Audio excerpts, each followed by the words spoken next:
আমরা আপনার ডিজেল চালিত গাড়ির ভাড়া সব পক্ষের সাথে আলোচনা করে সর্বসম্মতিতে সর্বনিম্ন ভাড়া বৃদ্ধিটা নিশ্চিত করেছে। আপনারা জানেন যে পার কিলোমিটার 11 পয়সা অনলি, এটা সমন্বয় করা হয়েছে এবং এও বলা হয়েছে যে যদি তেলের দাম আবার কমে যায়, আন্তর্জাতিক বাজারের সাথে তো বাংলাদেশের বাজারের একটা সম্পর্ক আছে, কমে গেলে ওই একই অনুপাতে যে ফর্মুলাটা আছে সেই অনুপাতে কমে যাবে এবং এরপর আমরা ভাড়া সমন্বয় করতে আর কোনো মিটিংয়ের প্রয়োজন হবে না।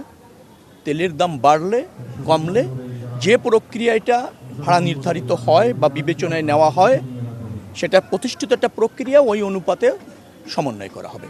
তাতে তেলের দাম কমলে ভাড়া কমবে ওই আনুপাতিক হারে, তেলের দাম বাড়লে আনুপাতিক হারে বাড়বে। এটা এমন আমরা করেছি যে বিআরটিএ থেকে একটা প্রজ্ঞাপন জারি করে বললেই হবে, আর কোনো কর্তৃপক্ষের সাথে বসার প্রয়োজন হবে না।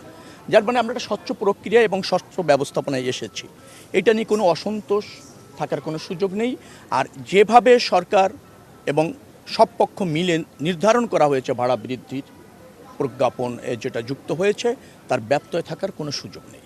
আমাদের গ্যাসের ভাড়া যেহেতু বাড়েনি, অতএব গ্যাস চালিত যানবাহনের ভাড়া বাড়বে না। আপনারা গিয়ে তদন্ত করেন, যদি বিচ্যুতি ঘটে আমাকে জানান, উইল টেক নেসেসারি অ্যাকশন। আমাদের সিদ্ধান্ত এরকম যে যেহেতু তেলের দাম বেড়েছে, ডিজেলেরটা কিলোমিটার প্রতি অতটুকু তারা ভাড়া বেশি নিতে পারবে, মানে বৃদ্ধিটা অনুমোদিত অথবা সমন্বয়টা অনুমোদিত, আপনি যে ভাষায় বলেন।